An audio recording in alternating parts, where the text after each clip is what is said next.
Hello students, कैसे आप सभी। उम्मीद करता हूँ कि आप सभी अच्छे होंगे और बोर्ड की प्रिपरेशन आप लोग कर रहे होंगे। तो आज मेरा वीडियो नंबर 5 है मेरे सीरीज का, जो सीरीज का नाम है केमिस्ट्री के 2 मार्क्स क्वेश्चन। केमिस्ट्री के कंप्लीट 2 मार्क्स क्वेश्चन मैं कराने वाला हूँ। मतलब मेरे कहने का कि पूरा का पूरा केमिस्ट्री में कवर करने वाला हूँ 2 मार्क्स के माध्यम से। ठीक है, तो गेसिंग वाली कोई बात नहीं है, सारे इजी लेवल के क्वेश्चन को उठाएंगे और समझाएंगे ताकि आपको हताश नहीं हो वहां पे, आप वहां पे निराश नहीं हो कि हाँ मुझे आता था ये क्वेश्चन और मैंने नहीं किया।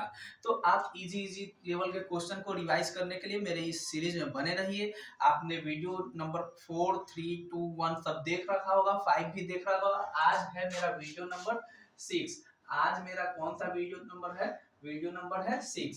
इससे पहले मैंने 5 वीडियो बना दिया है और अभी हम लोग फटाफट से 2 क्वेश्चन और देख लेते हैं और सारे वीडियोस की तरह। तो आज का वीडियो के क्लास में मेरा क्वेश्चन है संतुलित रासायनिक समीकरण, यानी कि बैलेंस्ड केमिकल इक्वेशन। क्या है बैलेंस्ड केमिकल इक्वेशन? ऐसे भी क्वेश्चन आ जाता है एग्जाम में। जैसे यहाँ पे लिखा हुआ है कि वह संतुलित रासायनिक समीकरण क्या है और एक उदाहरण भी मांग लेता है, तो आप लोग वहां पे समझा दीजिएगा। कुछ नहीं है इसमें, क्या है कि इधर जब भी कोई इक्वेशन लिखते हैं, कोई समीकरण लिखते हैं, तो इधर वाले को बोलते हैं अभिकारक और इधर वाले को प्रतिफल बोलते हैं। इधर वाले को क्या कहते हैं? रिएक्टेंट कहते हैं और उधर वाले को प्रोडक्ट कहते हैं। ठीक है, मतलब कि बाएं साइड वाले को रिएक्टेंट और दाएं साइड वाले को प्रोडक्ट कहते हैं, अभिकारक कहते हैं, प्रतिफल कहते हैं। तो वैसा रासायनिक समीकरण संतुलित रासायनिक समीकरण कहा जाता है जिसमें अभिकारकों की परमाणु की संख्या प्रतिफल के परमाणु की संख्या के बराबर होता है। मतलब मेरे कहने का कि जितना अभिकारक में परमाणु की संख्या होगी, मतलब जितने परमाणु अभिकारक में होंगे उतने ही परमाणु प्रतिफल में अगर होते हैं, तो उस रिएक्शन समीकरण को क्या कहते हैं? उस रिएक्शन समीकरण को हम लोग कहते हैं संतुलित रासायनिक समीकरण। ठीक है, तो देखिए यहाँ पे हाइड्रोजन अभिकारक में कितने हैं? 2 हैं। कितने हैं? 2। क्या इधर में 2 है? इधर में 2 है, हाँ इधर भी 2 है। इधर में ऑक्सीजन कितना है? 2। और इधर में ऑक्सीजन 1। यहीं पे सर गलत हो जाता है। क्या यहीं पे गलत हो जाता है? तो हमें क्या करना है इसे संतुलित करने के लिए? इसे कुछ नहीं करना है, इसके आगे आप 2 लगा दीजिए और इसके आगे भी आप 2 लगा दीजिए। तो ऐसे में क्या हो जाएगा कि हाइड्रोजन आपके पास 4 हो जाएगा। हाइड्रोजन कितना हो जाएगा आपके पास? 4 हो जाएगा और इधर भी हाइड्रोजन 2 2 जा 4 हो जाएगा। ठीक है, लेकिन ऑक्सीजन यहाँ पे अगर 2 है तो यहाँ पे भी ऑक्सीजन 2 है। कितना है? 2। 2 2 2 दूना 4 हाइड्रोजन और 2 ऑक्सीजन यहाँ पे हो गया, जो कि इधर में भी ऑक्सीजन 2 है। इसी तरह के समीकरण को क्या कहते हैं? संतुलित रासायनिक समीकरण कहा जाता है। इंग्लिश में इसको कैसे देखिएगा कि a chemical equation in which the number of atom of the reactant is equal to the number of atoms of the product is balanced chemical equation. मतलब मेरे कहने का कि रिएक्टेंट में कितने हैं? 2, तो इसको आप 4 कर दीजिए। क्या कर दीजिएगा? 4। तो यहाँ पे भी 4 करना होगा तो 4 हो जाएगा।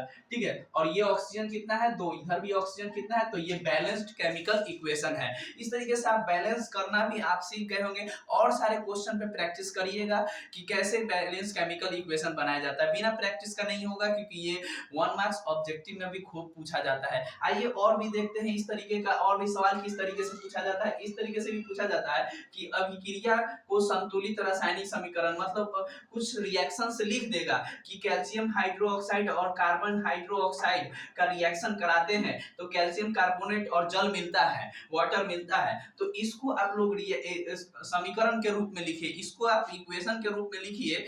और ऐसा बैलेंस केमिकल इक्वेशन होना चाहिए, ऐसा नहीं कि आप ऐसे ही लिख दिए। ठीक है, बैलेंस्ड केमिकल इक्वेशन होना चाहिए, गलत नहीं होना चाहिए। जैसे यहाँ पे हम लोगों ने गलत लिखा रखा था ना कि हाइड्रोजन और ऑक्सीजन को जोड़ने पे रिएक्शन करने पे H2 आता है, नहीं 2H2 आता है। क्या होता है? और 2H2 से रिएक्शन कराते हैं। तो इस तरीके का आपको दिखाना होगा। चलिए देखते हैं कैल्शियम हाइड्रोक्साइड। कैल्शियम हाइड्रोक्साइड का फॉर्मूला क्या है? CaOH का होल ट्वाइस, CaOH का होल ट्वाइस। इसको रिएक्शन कराते हैं कार्बन डाइऑक्साइड यानी CO2 से रिएक्शन कराते हैं। तो हमें क्या मिलता है? तो हमें क्या मिलता है? कैल्शियम कार्बोनेट यानी कि CaCO 3 और जल को आप लोग क्या बोल सकते हैं, H2O बोल सकते हैं। तो ठीक है, यहाँ पे आप केमिकल इक्वेशन जो दिया गया है ये बैलेंस्ड केमिकल इक्वेशन है, इसको बैलेंस करने की जरूरत नहीं है, आप चेक कर सकते हो। ठीक है, आइए अब देखते हैं बेरियम क्लोराइड। बेरियम क्लोराइड को क्या बोलिएगा, BaCl2, BaCl2। अब लिखा है पोटेशियम सल्फेट के साथ रिएक्शन कराएंगे,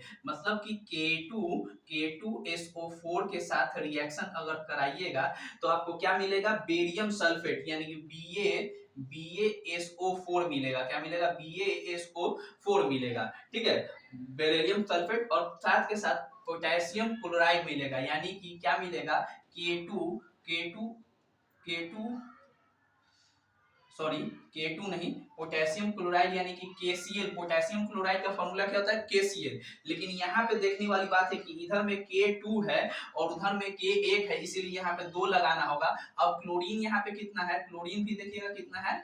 अगर ये ऐसे अगर हम लोग जो लिख दिए थे कि KCl, हम लोग जानते हैं ना पोटेशियम क्लोराइड का क्या होता है फॉर्मूला, KCl। बेरियम क्लोराइड का BaCl2 और पोटेशियम सल्फेट का K2SO4, बेरियम सल्फेट का BaSO4 और पोटेशियम क्लोराइड का क्या होता है, KCl। तो यही तो अनबैलेंस केमिकल इक्वेशन हो जाता है, इसीलिए यहाँ पे क्या लगाना पड़ेगा, 2 लगाना होगा। अब देखिए पोटेशियम 2 है, इधर भी पोटेशियम 2 है, लेकिन Cl 2 है तो यहाँ भी Cl 2 है, तो ये क्या हो गया, बैलेंस्ड केमिकल इक्वेशन हो गया। इंग्लिश में भी लिख रखा है कि कैल्शियम हाइड्रोक्साइड का रिएक्शन कार्बन डाइऑक्साइड से कराते हैं तो कैल्शियम कार्बोनेट और H2O मिलता है। यहाँ पे बेरियम क्लोराइड का रिएक्शन पोटेशियम सल्फेट के साथ कराते हैं तो हमें barium sulphate BaSO4 plus 2KCl यानी पोटेशियम क्लोराइड मिलता है। तो उम्मीद है कि आप बैलेंस्ड केमिकल इक्वेशन को समझ गए होंगे। बेसिकली बात बस इतना है कि बायां वाला में जितना परमाणु होगा उतना ही दायां वाला में होना चाहिए। मतलब बायां वाला को क्या कहते हैं, रिएक्टेंट कहते हैं, अभिकारक कहते हैं, और दायां वाला को क्या कहते हैं, प्रतिफल कहते हैं, प्रोडक्ट कहते हैं। उम्मीद है आप समझ गए होंगे। ऐसे भी क्वेश्चन आ सकता है कि अभिकारक और प्रतिफल किसे कहते हैं, तो अभिकारक कहते हैं जो जो जो रासायनिक समीकरण, रासायनिक अभिक्रिया में भाग लेते हैं, और अभिकारक किसको कहते हैं और प्रतिफल किसको कहते हैं, तो जो रिएक्शन के बाद, अभिक्रिया के बाद जो पदार्थ मुझे प्राप्त होता है, हमें प्राप्त होता है, उसे क्या कहते हैं, प्रतिफल कहते हैं। तो ये सब छोटे मोटे क्वेश्चन को यहाँ पे डिस्कस करने का जरूरत नहीं है, लिख के आप समझ गए होंगे। ठीक है, तो आप समझ गए हैं कि कैसे होता है रिएक्शन, और केमिकल रिएक्शन को हम लोग कैसे संतुलित करते हैं, balance chemical reaction, balance chemical equation को समझ गए होंगे। रिएक्टेंट क्या होता है, प्रोडक्ट क्या होता है, ये भी समझ गए होंगे। सच substance which participate in reaction that is called reactant, such substance that is produced in reaction, this is called product।